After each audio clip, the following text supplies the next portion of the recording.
Hello student, कैसे हैं आप। आई होप आप सब लोग बहुत अच्छे होंगे। तो स्वागत है आपका गौरव आर्ट्स क्लासेस में।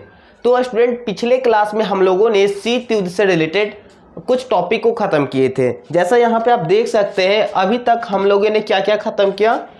अभी तक हम लोगों ने इंट्रोडक्शन और दूसरे महायुद्ध के बाद सत्ता के दो गुटों का उदय, ये जो टॉपिक था, इसको पूरे अच्छे ढंग से ख़त्म कर लिए हैं। आज की क्लास में हम लोग देखेंगे क्या शीत युद्ध के उदय के कारण, यानी क्या क्या ऐसे रीजन थे जिसकी वजह से कोल्ड वार हुआ। हम लोग तो ये जानते हैं कि कोल्ड वार हुआ क्यों, क्योंकि दुनिया में दो सुपर पावर था, एक अमेरिका एक रूस यानी सोवियत संघ। दोनों आपस में लड़ रहा था कि दुनिया का कौन सबसे बड़ा सुपर पावर बनेगा, कौन सुपर पावर बनेगा, महाशक्ति बनेगा। तो आज के क्लास में देखेंगे कि शीत युद्ध का रीजन क्या था, कारण क्या था जिसकी वजह से शीत युद्ध हुआ। तो चलिए स्टार्ट करते हैं आज की क्लास में। तो अभी तक हम लोगों ने क्या क्या पढ़ लिया है इसको भी देखते चलते हैं। पिछले क्लास में इंट्रोडक्शन में हम लोगों ने ये सारा टॉपिक पढ़ा, जिसमें हम लोगों ने जाना क्या कि कैसे सेकेंड वर्ल्ड वार हुआ। सेकेंड वर्ल्ड वार में 6 अगस्त 1945 को परमाणु बम जो गिराया गया था हिरोशिमा पे, फिर 3 दिन बाद 9 अगस्त 1945 को नागासाकी पे जो परमाणु बम गिराया गया, जिसका नाम लिटिल बॉय और फैट मैन था। इसके बारे में टोटल डिस्कस कर चुके थे। उसके बाद हम लोग देखें क्या, उसके बाद हम लोग देखें कैसे मतलब धीरे धीरे एशिया में, अफ्रीका में कोल्ड वार का फैलाव हुआ, कैसे तनाव शैथल्य आया। इसके बाद नेक्स्ट हम लोग पढ़े थे क्या, इसके बाद हम लोग पढ़े थे कि तनाव शैथल्य कब से स्टार्ट हुआ, 1953 से, और सोवियत संघ का विघटन कब हुआ, 1991 में। तो ये सब चीज हम लोग पढ़ लिए थे। इसी के साथ इंट्रोडक्शन खत्म किए थे। उसके बाद दूसरा टॉपिक हम लोग पढ़े थे, दूसरे महायुद्ध के बाद सत्ता के दो गुटों का उदय, कैसे दो सुपर पावर सामने आया, एक यूएसए और एक यूएसएसआर, यानी एक अमेरिका और एक सोवियत संघ। तो इसके बारे में भी हम लोग अभी तक चर्चा कर लिए हैं। थर्ड, इसके बाद हम लोग देखे थे क्या, देखिए, तो ये दो टॉपिक तो हम लोग पूरा अच्छे ढंग से खत्म कर लिए हैं। और आज की क्लास में हम लोग देखेंगे क्या, आज के क्लास में हम लोग चर्चा करेंगे और समझने का प्रयास करेंगे शीत युद्ध के उदय के कारण, causes of emergence of cold war, यानी कोल्ड वार का उदय का कारण क्या क्या है। तो देखिए, इसको समझिए। कोल्ड वार का उदय का कारण तो ऐसे बहुत सारा है, लेकिन दो मत दिया जाता है, दो थ्योरी दिया जाता है। एक थ्योरी में कहता है कि कोल्ड वार जो हुआ ये अमेरिका की गलती के कारण हुआ, और एक थ्योरी दिया जाता है जिसमें बोला जाता है कि कोल्ड वार जो हुआ ये रूस की गलती के कारण हुआ। तो दोनों को बारीकी से समझेंगे, बारी बारी से समझेंगे। चलिए ध्यान दीजिए। यहाँ पे देखिए, यहाँ पे फर्स्ट जो पॉइंट लिखा गया, इसमें बोला गया है, इस स्थल पर यह सार्थक प्रश्न उठता है कि शीत युद्ध की पहल किसने की तथा उसके लिए किसे उत्तरदायी ठहराया जाए। इस संदर्भ में दो विरोधी मत हैं, एक है कट्टरपंथी मत, दूसरा संशोधनवादी मत। आप लोग कोल्ड वार चैप्टर पढ़ रहे होंगे तो ये क्वेश्चन तो सबके मन में आता होगा कि आखिर कोल्ड वार हुआ किसके कारण, किसको दोषी ठहराया जाए। जैसे लड़ाई झगड़ा भी होता होगा आपके गांव मोहल्ले में, आसपास में, तो देखते होंगे कि गलती किसी ना किसी का होगा जिसकी वजह से लड़ाई होता है। बट किसका कारण था, क्या वजह था जिसके कारण लड़ाई हुआ, तो ये भी पता होता है कि नहीं होता है। तो यहाँ पे भी देखेंगे कि कोल्ड वार तो हुआ, शीत युद्ध तो हुआ, लेकिन किसके कारण हुआ।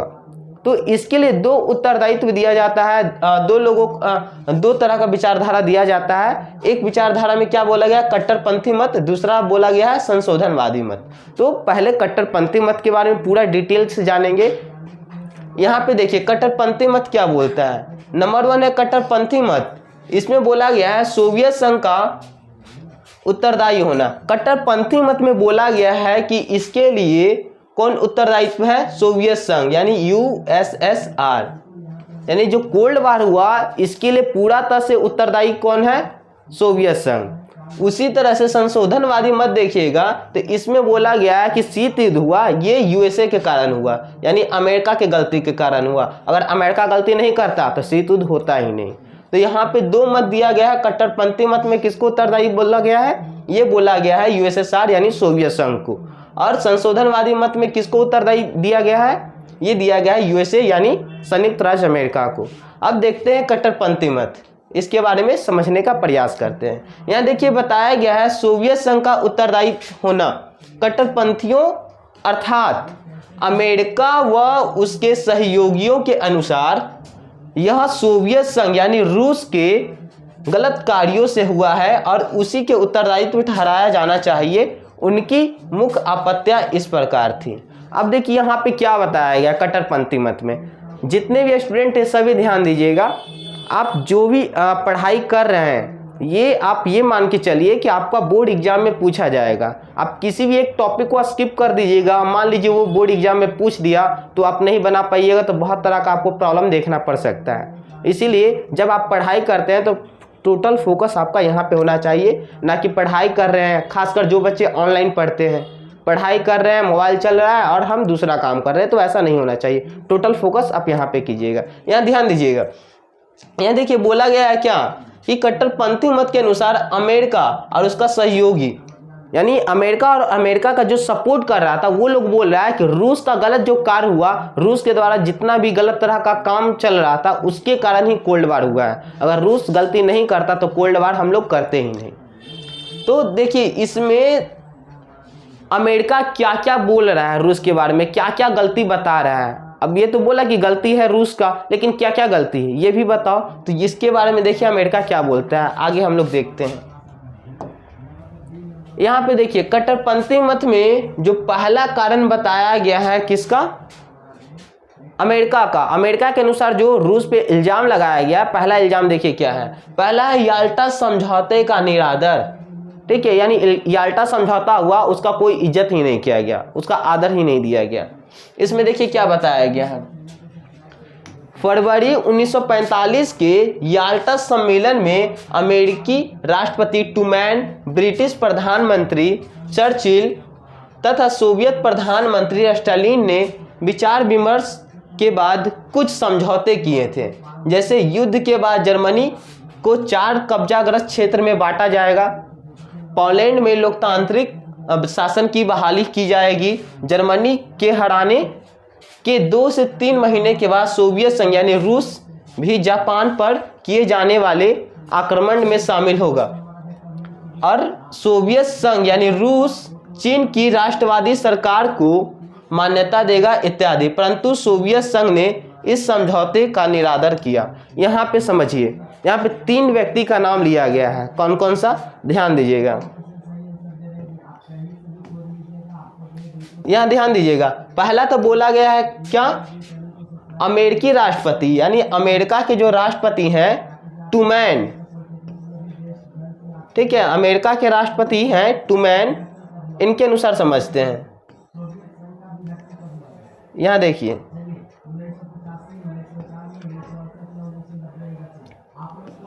ट्रूमैन, अमेरिका के राष्ट्रपति ट्रूमैन है। इसके बाद बताया गया क्या, ब्रिटिश प्रधानमंत्री, ब्रिटिश प्रधानमंत्री थे चर्चिल। और एक और बताया गया सोवियत संघ के प्रधानमंत्री स्टालिन यानी यूएसएसआर के प्रधानमंत्री स्टालिन। तीनों जो नाम है ये बहुत इंपॉर्टेंट नाम है, यहाँ पे ध्यान दीजिएगा। जैसे अमेरिका के राष्ट्रपति ट्रूमैन, ब्रिटिश के राष्ट्रपति चर्चिल और यूएसएसआर यानी सोवियत संघ के प्रधानमंत्री स्टालिन, ये तीनों मिलकर समझौता किए थे और इस समझौता का नाम था क्या, याल्टा समझौता। आपसे ये भी पूछा जा सकता है कि याल्टा समझौता कब हुआ था, तो ये हुआ था फरवरी 1945 में। देखिए ये लोग मिलकर क्या किए थे, एक समझौता किए थे। समझौता में देखिए क्या क्या बोला गया था। समझौता में बोला गया था कि युद्ध के बाद यानी जैसे ही सेकेंड वर्ल्ड वॉर खत्म होगा, जर्मनी को 4 कब्जाग्रस्त क्षेत्र में बांटा जाएगा। यानी पूरा जर्मनी है ना, इसको 4 भाग में बांटेंगे, ये बोला गया था पहला। दूसरा देखिए इसमें क्या बोला गया था कि पोलैंड में लोकतांत्रिक शासन की बहाली होगी। जो पोलैंड है यहाँ पे लोकतंत्र का स्थापना होगा। तीसरा देखिए क्या बोला गया था, जर्मनी के हराने के बाद 2 से 3 महीने में सोवियत संघ भी जापान पे किए जाने वाले आक्रमण में शामिल होगा। यानी जैसे ही हम लोग जर्मनी को हरा देंगे तो जापान पे जो अटैक किया था हम लोगों पर, तो जापान पे भी जाके हम लोग हमला करेंगे, ये भी बोला गया था। जिसमें रूस भी शामिल होगा, रूस का शामिल होना नेसेसरी है, ये बोला गया था। इसके बाद देखिए क्या बोला था, सोवियत संघ यानी रूस चीन की राष्ट्रवादी सरकार को मान्यता देगा, यानी चीन में जो राष्ट्रवादी सरकार चल रहा है उसको मान्यता देगा। तो ये सारा बात बोला गया था जब याल्टा समझौता हुआ था 1945 में फरवरी के।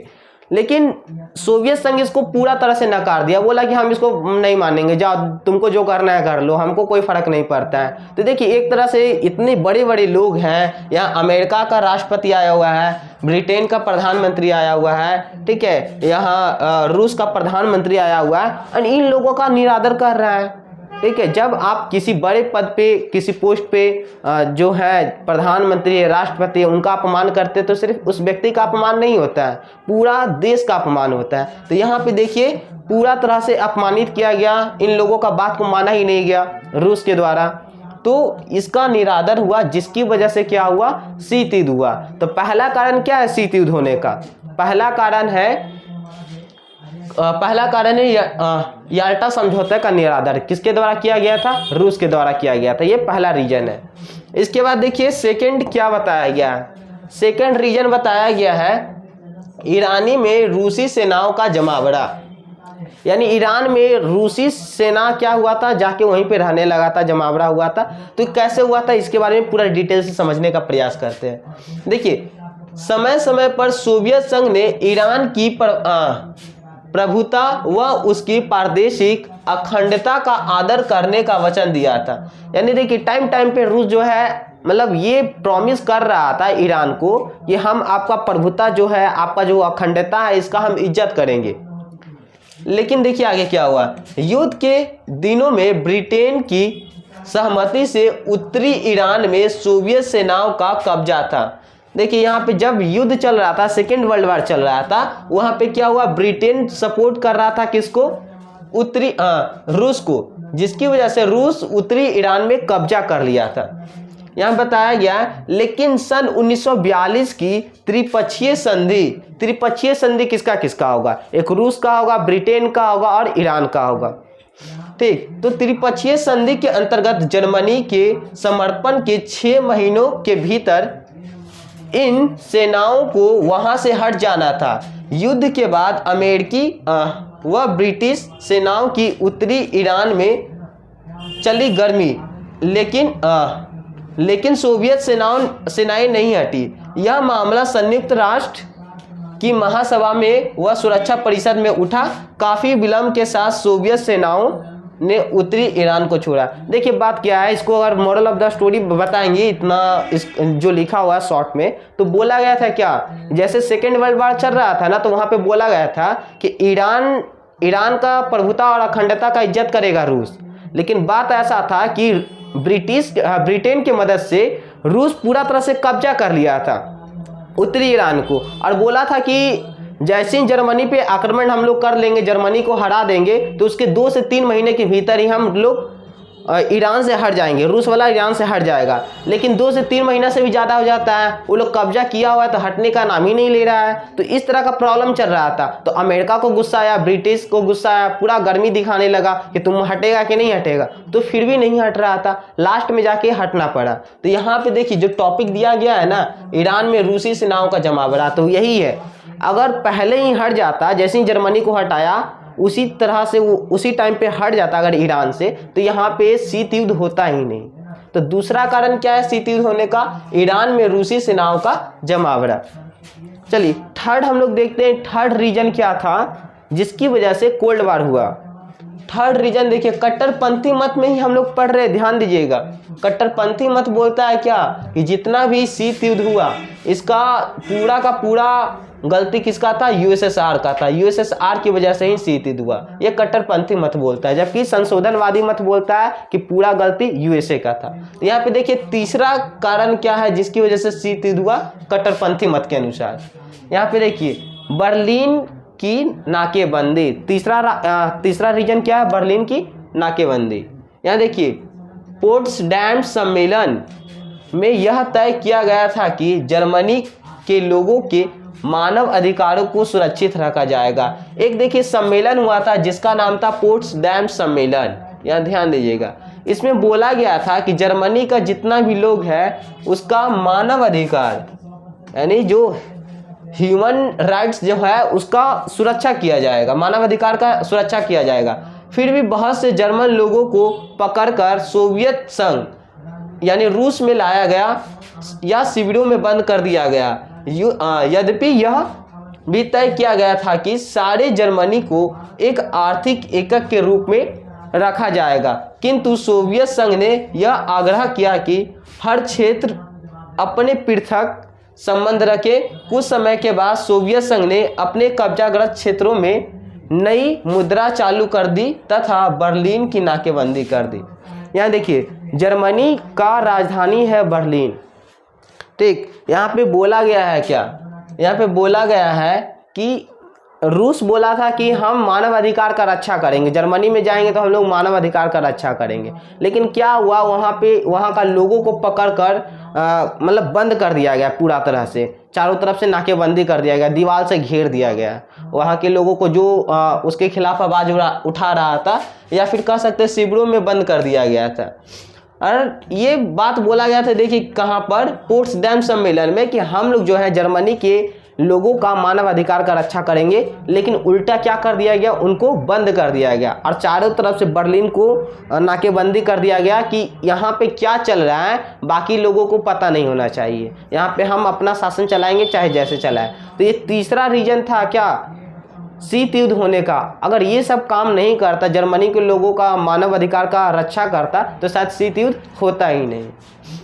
चलिए, इसको समझने के बाद हम लोग नेक्स्ट समझते हैं, ठीक है। ये देखिए हम लोग का लास्ट रहने वाला है आज के क्लास का। नेक्स्ट देखिए 4 नंबर क्या बताएगा जिसकी वजह से कोल्ड वार हुआ। इसमें बोला गया अमेरिका विरोधी प्रचार, यानी बोला गया है कि शीत युद्ध होने का एक रीजन ये भी है कि अमेरिका के द्वारा उसका विरोध का प्रचार किया गया, यानी अमेरिका का बुराई किया गया न्यूज़पेपर में, आर्टिकल में, जितना भी आर्टिकल छप रहा था न्यूज़पेपर में, टीवी चैनल पे, तो उसमें अमेरिका का भर भर के बुराई किया गया। इसकी वजह से अमेरिका गुस्सा हुआ था और कोल्ड वार हुआ था, तो ये भी बोला जाता है। तो इसमें देखिए समझते हैं क्या बताया गया है।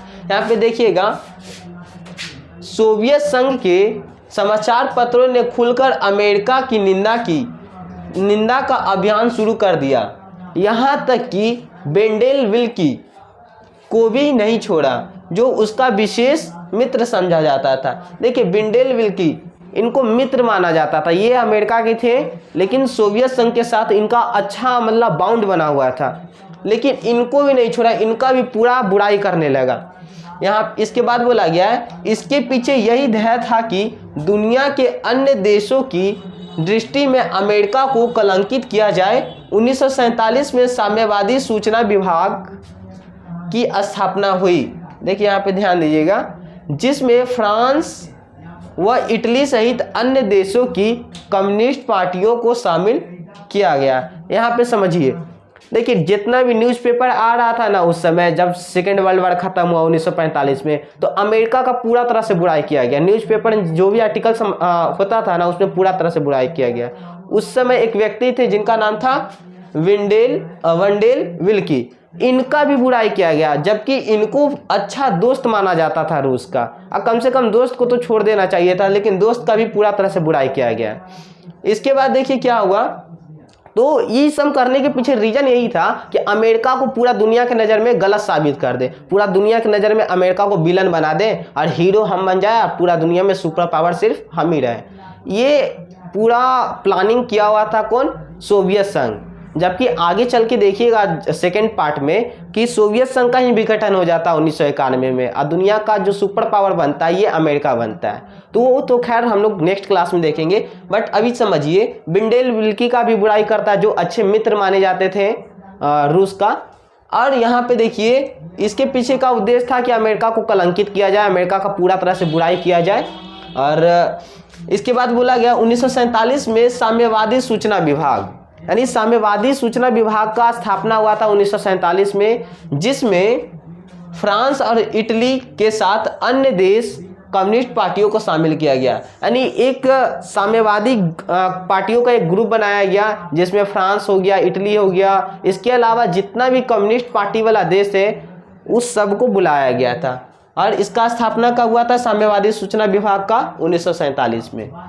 तो हम उम्मीद कर रहे होंगे जितना भी आपको क्लास में पढ़ाया जा रहा होगा सब समझ में आ रहा होगा, किसी तरह का आपको कोई प्रॉब्लम नहीं होगा। देखिए पढ़ाई थोड़ा सा तो होता है कि आपको टाइम देना पड़ेगा, एकदम से आप ऐसा नहीं कि एक दिन में 10 घंटा पढ़ लीजिएगा तो आपका पूरा क्लियर हो जाएगा। आपको हर दिन 2 घंटा ही दीजिए, 1 घंटा ही दीजिए, लेकिन रेगुलर दीजिएगा तो वो जाके आपको एक लास्ट टाइम पे पूरा का पूरा आपको एक रिजल्ट देगा। बट आप सोचिएगा कि 1 महीना पढ़कर हम अच्छा रिजल्ट ले आए तो हो सकता है मे भी आपका किसी तरह से मार्क्स आ जाए, बट नॉलेज कुछ नहीं होगा। आप 12th तो पास कर लीजिएगा लेकिन आगे देखिएगा तो लाइफ में कुछ नहीं कर पाइएगा। लेकिन एक मेहनत करने का हैबिट आ जाएगा ना तो आप किसी भी क्षेत्र में जाइएगा तो वहाँ पे आप टॉप लेवल पे रहिएगा। ठीक है, तो यहाँ पे हम बताने का यही रीजन है कि शीत युद्ध का क्या क्या कारण था, जिसमें अभी तक हम लोग कट्टरपंथी मत के बारे में जाने कि कट्टरपंथी मत के अनुसार रूस का क्या क्या गलती था। एक संशोधनवादी भी मत है जिसमें जानेंगे कि अमेरिका क्या क्या का गलती था जिसकी वजह से कोल्ड वार हुआ यानी शीत युद्ध हुआ। आई होप कि ये वीडियो आपको यूजफुल लगा होगा, नॉलेजेबल लगा होगा। अगर ये वीडियो आपके या किसी आपके फैमिली मेम्बर के काम आ सकता है जो 12th का पढ़ाई कर रहे हैं, या फिर आपके किसी फ्रेंड के काम आ सकता है, तो उनको इस वीडियो को शेयर करें और बताएं कि फ्री ऑफ कॉस्ट में भी एक अच्छे प्लेटफॉर्म पे यूट्यूब पे पढ़ाई हो रहा है क्लास 12th का। तो चलिए आज के लिए इतना रहने देते हैं। चैनल को सब्सक्राइब कीजिए, वीडियो को लाइक कीजिए और घंटी वंटी को दबा दीजिए ताकि यूट्यूब दूसरे लोगों को भी वीडियो को सजेस्ट करे, ताकि आप भी ग्रोथ करें और हम भी ग्रोथ करें। Thank you for watching. जय हिंद।